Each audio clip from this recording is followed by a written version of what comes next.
Muito bem, hoje recebemos Thiago Hoffmann, novo secretário de Saúde. Thiago, um prazer recebê-lo. Seja sempre bem-vindo a S Brasil.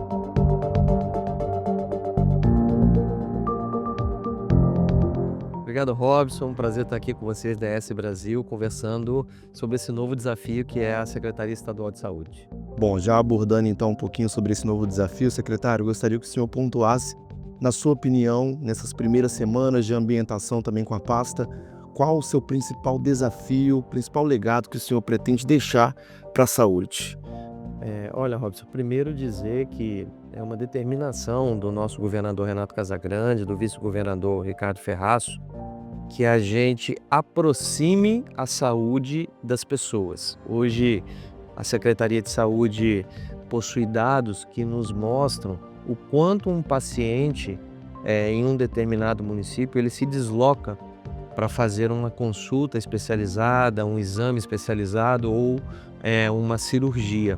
E o nosso objetivo é chegar o mais perto possível com esses serviços desse paciente. Então, nosso desafio é fazer com que a gente diminua o translado das pessoas, que os serviços especializados possam chegar mais perto das pessoas, porque você imagina o que é uma mãe sair com uma criança de um município do interior, andar 100 quilômetros, 150 quilômetros num carro da prefeitura daquele município para levar o filho para uma consulta médica aqui na região metropolitana ou em algum município maior, como Cachoeiro, como Colatina. Então, o nosso objetivo é fazer com que essas pessoas possam ficar no seu município ou mais próximo possível do seu município e ter esse atendimento qualificado que as pessoas precisam. Então, nosso trabalho é fazer com que os serviços de saúde cheguem mais perto das pessoas. Bom, secretário, eu gostaria de trazer para a nossa conversa um dado muito importante da revista Abril do ano passado, em que 87% dos cidadãos brasileiros respondem como tema prioritário, primeiro ponto que o cidadão responde para indicação em quem vai votar, de projeto, é a saúde ao lado da segurança. Saúde é um tema prioritário e ao mesmo tempo delicado. A gente tem hoje um sistema muito robusto no Brasil, que é o SUS, um dos poucos do mundo, e eu gostaria de saber do senhor quais são os planos do senhor para qualificar o atendimento hoje no Espírito Santo, a curto prazo, melhorar esse atendimento, justamente o que o senhor ressaltava. Olha, a gente já conta com um atendimento na nossa rede hospitalar, que é o trabalho que o Estado faz de urgência e emergência, muito qualificado. Nós hoje podemos afirmar, Robson, com bastante tranquilidade, que a gente não vai ver cenas como nós vimos. Eu fui subsecretário de saúde no primeiro governo Casagrande, entre 2011 e 2012, e nós vimos cenas tenebrosas de pessoas em corredores, no chão, sem nenhum tipo de dignidade num hospital. Nós viramos essa página. Não significa que um hospital já tem uma hotelaria como tem um hospital privado, mas nós conseguimos levar dignidade para dentro dos nossos hospitais. Então, hoje a gente conta com uma rede de hospitais com resolutividade e que leva dignidade para as pessoas. Mas ainda nós temos alguns desafios, né? Um desafio, por exemplo, é melhorar muito a nossa atenção básica. Então, a gente tem priorizado apoiar os municípios no fortalecimento da atenção básica, porque muitos casos que chegam num hospital estadual de alta complexidade, ocupam um leito de alta complexidade, ocupam um médico que está preparado para fazer um atendimento de alta complexidade, às vezes aquele caso daquele paciente poderia ser resolvido numa unidade de saúde do município, numa unidade mais simples. Então, esse desafio de fortalecer a atenção básica é fundamental, porque aí o município consegue nos ajudar retendo um pouco desses pacientes lá. Só que hoje esse paciente não tem o seu problema resolvido numa unidade de saúde e ele vai parar num hospital estadual. Quando nós hoje já temos em todos os nossos hospitais implantados o chamado protocolo de Manchester, que é a classificação de risco dos pacientes. Então, hoje ainda nós temos, em alguns hospitais do estado, 60%, 70% dos atendimentos acontecendo sem que aquele atendimento fosse perfil daquele hospital. Então, nós precisamos melhorar a nossa atenção básica, fazer com que os municípios tenham nas suas unidades, nos seus pronto atendimentos, nas suas unidades de estratégia de saúde da família, maior resolutividade evitando com que a gente possa fazer com que esse paciente não tenha o seu problema resolvido lá numa unidade do município, ele vem parar no hospital nosso e aí às vezes ele sobrecarrega o nosso hospital. Então esse é um primeiro ponto. O outro ponto é nós ampliarmos um gargalo forte do Estado, que são se nós, de certa forma, não vou dizer que resolvemos por completo, mas avançamos muito na nossa rede de urgência e emergência, que eu falei agora, nós ainda temos o desafio das consultas e exames especializados e das cirurgias eletivas. Então, isso é ainda as chamadas filas, né? Isso a gente tem que ainda vencer ainda fortemente esse desafio, a gente está trabalhando duro para isso. No ano passado, o Espírito Santo fez 151 mil cirurgias eletivas. Então, a gente já deu uma esvaziada boa numa fila de pacientes que estavam há anos aguardando por uma cirurgia. E esse ano a gente vai fazer um volume muito grande de cirurgias. A meta do nosso plano para esse ano, o Plano Estadual de Saúde, é de 135 mil cirurgias.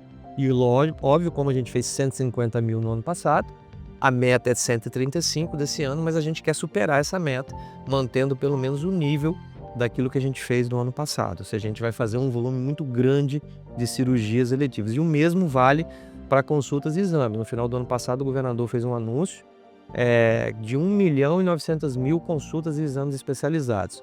Então, a gente está avançando nas nossas superintendências regionais de saúde, em todas as regiões do estado, com as consultas e exames especializados, para reduzir, em alguns casos, zerar as filas. E aí uma inovação muito bacana foi que nós lançamos na semana passada a teleconsulta, começando lá pelo sul do estado, em 11 municípios, para 11 especialidades que aquele cidadão desse município não conseguiria achar nem no município, nem em Cachoeiro de Itapemirim, aquela especialidade, e às vezes teria que se deslocar aqui para Grande Vitória para uma consulta ou para fazer um determinado exame ou procedimento. Então, com as teleconsultas, nós vamos fazer com que esse cidadão, nesses municípios, possa ser atendido na unidade de saúde daquele município. Ele vai estar lá com um profissional de saúde do município, da unidade, vai estar de frente para um computador, para uma câmera, e vai ser consultado por um médico dentro dessas 11 especialidades. Nós estamos contratando nessas 11 especialidades 19.400 consultas. E nós temos um estoque de pacientes, vamos chamar assim, né? Uma fila de 12 mil pessoas, ou seja, a nossa expectativa é que para essas especialidades, nesses municípios, a gente vai zerar a fila e ainda vamos ter um saldo de consultas para esse ano. Mas nós não vamos parar aí. Nós falamos dos 11 municípios do Sul, mas a gente quer chegar aos 26 municípios da Superintendência Regional do Sul e vamos chegar a todas as regionais. Eu tenho conversado já com os prefeitos, com as lideranças municipais, para o prefeito montar a sala da teleconsulta, que é uma sala simples no município dele, porque a gente vai chegar em todo o estado. E se nós tivermos o apoio dos municípios, com as salas, com a disponibilização da sala, nós vamos conseguir chegar nos 78 municípios. O senhor está falando de teleconsulta, né? É uma evolução do atendimento da medicina hoje, oportuniza mais pessoas conseguirem um atendimento adequado. E foi essencial, por exemplo, durante a pandemia, para outros tipos de atendimento. Eu queria que o senhor falasse um pouquinho desse processo que a gente está vivendo de modernização também, né, da medicina como um todo, do atendimento especializado. O senhor acredita que é um caminho que o Espírito Santo pode seguir nos próximos anos para, de certa forma, aumentar a eficácia no atendimento? Muito bem, não tenho a menor dúvida disso, Robson. Nós vamos investir muito em tecnologia, na telemedicina, nas teleconsultas. Inclusive, eu participei agora em Cachoeiro, na semana passada, desse lançamento e fizemos uma simulação. E nós perguntamos ao médico que estava, entre aspas, me consultando, me atendendo, o que ele achava das teleconsultas, se era possível avançar com isso e ser resolutivo. Ele disse: olha, secretário, eu não vou dizer que 100% das consultas podem ser realizadas através da tecnologia, porque tem determinadas especialidades que eu preciso tocar o paciente, preciso ter contato físico com o paciente. Mas eu posso te garantir que a gente resolve cerca de 90% dos casos através das teleconsultas. Ou seja, avançar com a teleconsulta é a gente avançar para a extensa maioria das especialidades, a gente poder fazer isso sem que o paciente tenha que andar 40, 50, 100, 150, 200 quilômetros para uma consulta. Esse paciente ele vai fazer uma consulta na unidade de saúde do bairro dele. E vai ser atendido por um médico de qualidade e vai sair de lá, eventualmente, se precisar de um medicamento, com a receita, porque o médico, através do sistema que a gente está utilizando, ele já vai poder fazer lá a receita para aquele paciente. O paciente ou imprime ou recebe no celular essa receita, dependendo do medicamento ele compra, dependendo do medicamento ele também pode ir a uma farmácia cidadã nossa para receber gratuitamente esse medicamento. Secretário, um outro ponto que eu gostaria de abordar ainda nessa modernização, né, da saúde é que a secretaria tem adotado alguns procedimentos mais integrados à tecnologia, né? A gente tem tido painéis cada vez mais robustos também com informações mais adequadas, de regulação ambulatorial, enfim, são vários os tipos de procedimentos que têm modernizado o sistema de saúde também. Queria que o senhor falasse um pouquinho sobre esse processo de modernização, né, da saúde como um todo, adoção de tecnologias, para quem sabe, né, os processos se tornarem mais céleres, enfim, a gente conseguir ter uma saúde cada vez mais rápida e de atendimento adequado. Olha, a gente está investindo pesadamente desde o ano passado e o governador Renato Casagrande me pediu e eu estou priorizando isso esse ano, o investimento em tecnologia. Falei das teleconsultas, mas além das teleconsultas, nós estamos utilizando muita tecnologia, inteligência artificial para gestão. Porque, por exemplo, hoje eu consigo saber, utilizando a inteligência artificial aplicada aos dados que nós já tínhamos esses dados da Secretaria de Saúde, mas o dado em si, ele não te serve para nada, para nenhuma decisão. Agora, no momento em que eu começo a aplicar a inteligência artificial nesse dado, eu começo a ter informação para tomar decisão. Então, por exemplo, hoje eu já consigo te dizer, por município, ou por tipo de especialidade médica, ou por paciente, o que aquele paciente precisa, em que município ele está, qual o deslocamento que ele fez, para onde que ele foi para se consultar. Então, assim, a gente está avançando muito nisso, nós vamos avançar no prontuário único do paciente. Então, hoje esse paciente, se ele está num hospital nosso no sul do estado, ele tem o prontuário dele. Se ele for atendido num hospital do norte, na maioria das vezes esse hospital não vai ter acesso ao prontuário daquele paciente. Então a gente está fazendo essa integração de dados, vamos ter o prontuário único do paciente utilizando a tecnologia, e isso permite a gente tomar decisão. Quando eu levo uma consulta especializada para um determinado município ou para uma determinada região, é porque eu sei que os pacientes têm essa demanda naquela região e tem um volume grande de pacientes para ser atendido naquela especialidade, naquela região. Então a tecnologia hoje ela vai nos ajudar, já está nos ajudando a fazer uma gestão mais eficiente, porque não faltam recursos na saúde. No Brasil, nós temos muito recurso disponível. A Secretaria de Saúde é a secretaria com o maior orçamento do Estado. O que a gente precisa fazer é otimizar a utilização desses recursos para prestar melhor serviço em maior quantidade e em maior eficiência e resolutividade para as pessoas que precisam do SUS. Bom, falando em recurso da saúde, nos últimos meses a gente queria tocar no tema de vacinação, secretário. Nos últimos meses a gente teve ao longo do país, né, em alguns locais, algumas situações de falta de vacinas, algumas situações de vacinas vencidas. Não foi o caso do Espírito Santo, a gente não teve esse tipo de relato por aqui, mas eu gostaria de abordar com o senhor a questão da vacinação no Brasil, né? Nos últimos anos a gente viu alguns índices de vacinação diminuírem no país. No Espírito Santo também não tivemos esse dado, mas dados positivos, pelo contrário. E eu queria abordar com o senhor esse tema sobre vacinação, que é um tema muito importante. Nos últimos anos ganhou uma pauta um pouco maior. Queria que o senhor falasse um pouquinho sobre como a secretaria tem se estruturado para manter os bons números, para tentar, de certa forma, potencializar a vacinação no estado. Olha, Robson, essa sua pergunta é muito pertinente. Eu queria aproveitar a sua pergunta para também, e a sua audiência aqui, né, do S Brasil, para a gente falar da importância das vacinas, né? De fato, nos últimos anos, nós enfrentamos no Brasil um debate que nunca deveria ter existido sobre a necessidade ou não de vacinar as pessoas, em especial as crianças. Um debate pautado em muita desinformação e fake news, informações falsas sobre vacina que matou o paciente A ou que matou o paciente B, ou vacina que causou uma deformação física ou causou algum tipo de sequela em algum cidadão, uma criança ou uma mulher grávida. Olha, gente, eu quero dizer aqui com clareza que as vacinas são seguras. Quando uma vacina chega para ela ser utilizada por um paciente, é porque ela já foi testada, é porque nós temos a segurança de que aquela vacina não só não afeta negativamente a saúde daquela pessoa, como protege a vida dessa pessoa. Então, o nosso apelo às pessoas é que as pessoas se baseiem na ciência, né? Porque a ciência está aqui para nos ajudar na saúde. E as vacinas salvam vidas. E nós vamos continuar aqui no estado do Espírito Santo fazendo esse enfrentamento das fake news em relação à vacinação, fazendo as campanhas educativas, que já é uma tradição aqui no nosso estado.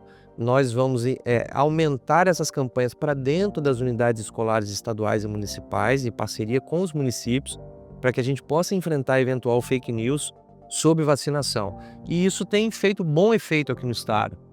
Quando o nosso líder, o governador, fala muito disso, sobre ciência, sobre vacina, eu vou falar insistentemente sobre esse tema também, e isso faz com que, diz que o exemplo arrasta, né? Isso faz com que a gente possa ter resultados bastante expressivos, né? Das principais vacinas, né? São 10 vacinas principais que a gente utiliza aqui nas nossas campanhas. Em 4 dessas nós ultrapassamos a meta que nós tínhamos estabelecido, e nas outras 6 ou a gente ficou na meta ou ficou muito perto da meta. Então a gente tem conseguido bom efeito com essas campanhas educativas para que a gente possa vacinar as pessoas, porque a vacinação a gente não pode retroceder, né? A gente já teve as sequelas físicas são causadas pela falta da vacina, por exemplo, a paralisia infantil, né? Não pela vacina. Então a gente precisa sempre comunicar com clareza para as pessoas isso, informar, fazer as campanhas de vacinação corretamente, contar com o apoio dos municípios e enfrentar a desinformação. Bom, já caminhando para o final, secretário, eu gostaria de abordar com o senhor um tema que também está muito em alta relacionado à saúde, que são as arboviroses, né? A gente teve números expressivos de casos de dengue nos últimos meses, principalmente no último ano, né, aqui no Espírito Santo, como em todo o Brasil. Queria saber do senhor quais serão as políticas de enfrentamento da Secretaria de Saúde para esses tipos de caso, como que a Secretaria tem se mobilizado, porque, de certa forma, esse assunto se tornou uma crise nacional, né? O Brasil, de certa forma, viveu números assustadores relacionados à dengue, às arboviroses no geral. Queria saber qual que é o seu plano de enfrentamento para esse caso. Primeiro, assim, dizer que, de fato, nós estamos bastante preocupados, porque esse momento que nós estamos vivendo, entrando agora final de janeiro, início de fevereiro, é um momento que nós vamos provavelmente ter um crescimento dos casos de arbovirose, em especial da dengue. No caso do Espírito Santo, nós temos um agravante. Nós tivemos um verão até aqui, né, ou seja, uma primeira quinzena de janeiro de muita chuva, o que é bom para a nossa agricultura, é bom para o produtor rural, é bom para os nossos mananciais, né, para a proteção aí da segurança hídrica para os seres humanos e para a agricultura, mas é muito preocupante do ponto de vista das arboviroses. Então a gente deve ter sim um aumento significativo de casos, em especial de dengue. Nós estamos com a febre do Oropouche também, que o Espírito Santo hoje concentra aproximadamente 99% dos casos do Brasil.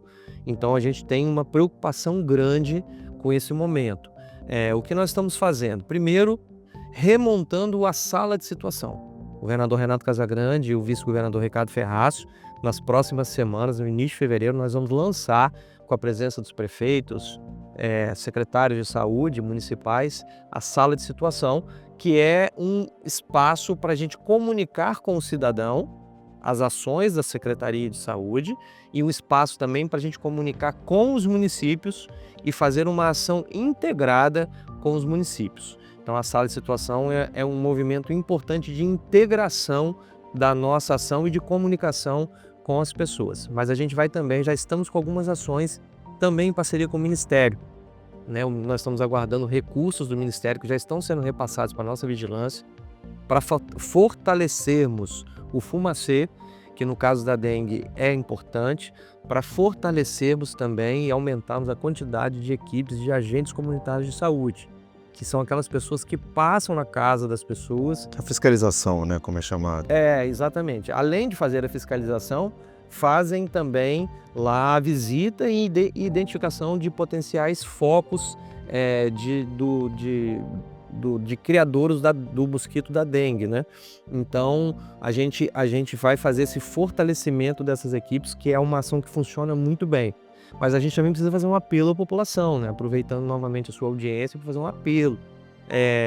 75% dos criadouros do mosquito, do transmissor da dengue, estão dentro das residências das pessoas. Então, aquelas orientações básicas de você cuidar, não ter água parada, limpeza do seu quintal, isso é fundamental. A participação das pessoas, especificamente no caso das arboviroses, da população em geral, é fundamental. A gente não dá conta, enquanto Estado, enquanto poder público, de fazer tudo. Então a gente faz esse alerta e faz esse apelo para que as pessoas tenham cuidado com a sua casa, com o seu quintal, para que a gente diminua a possibilidade de criadouros do mosquito. Bom, secretário, para a gente fechar o tema saúde, eu gostaria de perguntar para o senhor em relação à saúde mental. Uma outra pesquisa que eu vou trazer para o nosso debate aqui é em relação também da Abril, que fala que hoje cerca de 82% dos brasileiros sofre de algum tipo de dano psicológico, enfrenta algum tipo de situação ligada à saúde mental. E a gente sabe que é um tema muito sensível também, né? Muitas pessoas hoje têm algum parente, algum familiar ou até mesmo vive algum tipo de questão psicológica, e a gente sabe que é importante também dar atenção para esse tema. Queria saber como é que o senhor enxerga esse tema, primeiramente, também saber do senhor quais serão as políticas, as ações que a Secretaria pretende promover ao longo dos próximos meses, anos, a curto, médio e longo prazo, para tentar, de certa forma, auxiliar a população nesse quesito. Dizem que os problemas relacionados com a saúde mental podem ser os grandes problemas de saúde do futuro, né? E, de fato, nós temos um avanço muito grande no debate sobre a saúde mental, por duas razões, porque as pessoas às vezes estão trabalhando muito, muito estressadas, isso pode levar, por exemplo, a situações de depressão, mas também porque nós temos uma ampliação, vamos chamar assim, do número de pessoas que utilizam psicotrópicos, né, drogas.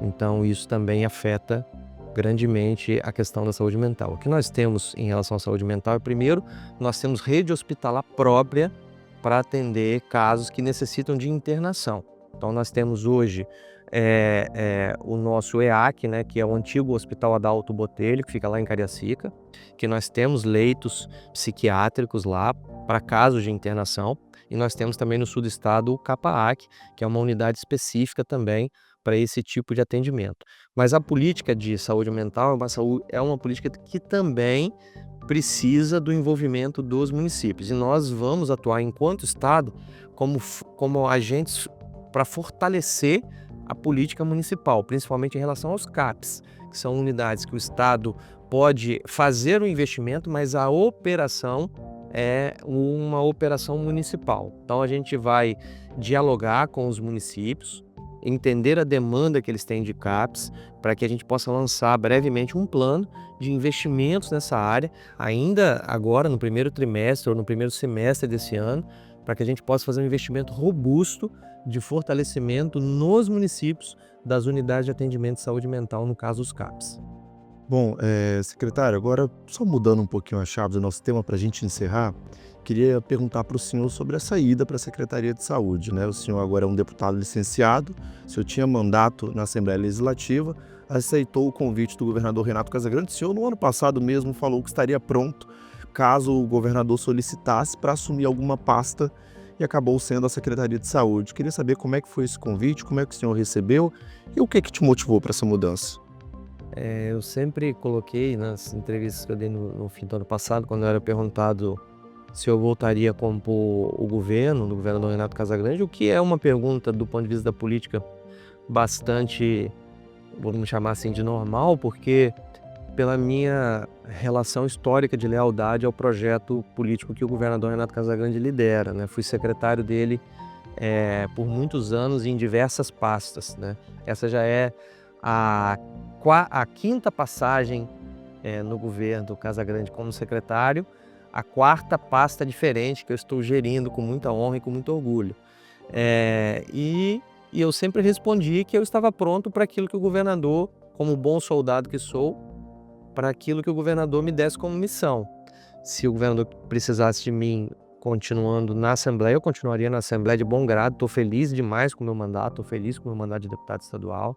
Estava percorrendo os municípios, dialogando com os prefeitos, O vereadores. senhor exerceu um papel muito central, né? O senhor era presidente da Comissão de Finanças da casa, então Exatamente. era um papel central ali para o governo. Exatamente, vice-líder do governo, presidente da Comissão de Finanças, que é uma das comissões mais importantes, né? Discutimos lá o PPA, que é discutido de 4 em 4 anos, discutimos a LDO, que é a Lei de Diretrizes Orçamentárias, que é discutida todo ano, e a Lei Orçamentária Anual, que permite que o governador lidere esse volume tão grande de investimentos que tem acontecido no Estado. Então, estava muito feliz e com muitas tarefas como deputado.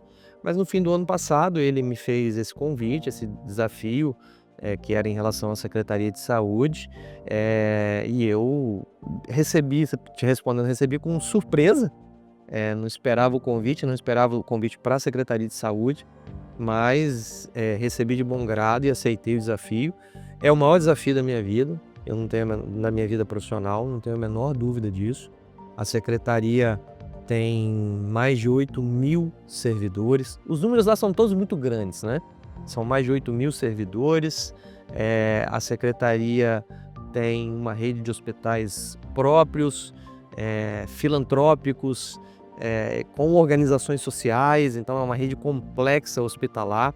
Nós temos um orçamento que vai atingir esse ano provavelmente uns 5 bilhões de reais, só para dar uma dimensão. A Prefeitura de Vitória e a Prefeitura da Serra, que são as prefeituras com maior orçamento, tem orçamento anual, a prefeitura inteira, na ordem de 2 bilhões e 500, ou seja, a Secretaria de Saúde sozinha é maior, 2 vezes maior do que o orçamento da Prefeitura de Vitória ou do orçamento da Prefeitura da Serra. Então é um grande desafio, uma grande responsabilidade. Então para mim foi uma grande honra receber esse convite e eu estou, como sempre fiz na minha vida, em todos os desafios, dedicado de corpo e alma para entregar resultados importantes para a sociedade capixaba. Bom, secretário, foi um prazer recebê-lo aqui na ES Brasil. Sinta-se sempre bem-vindo.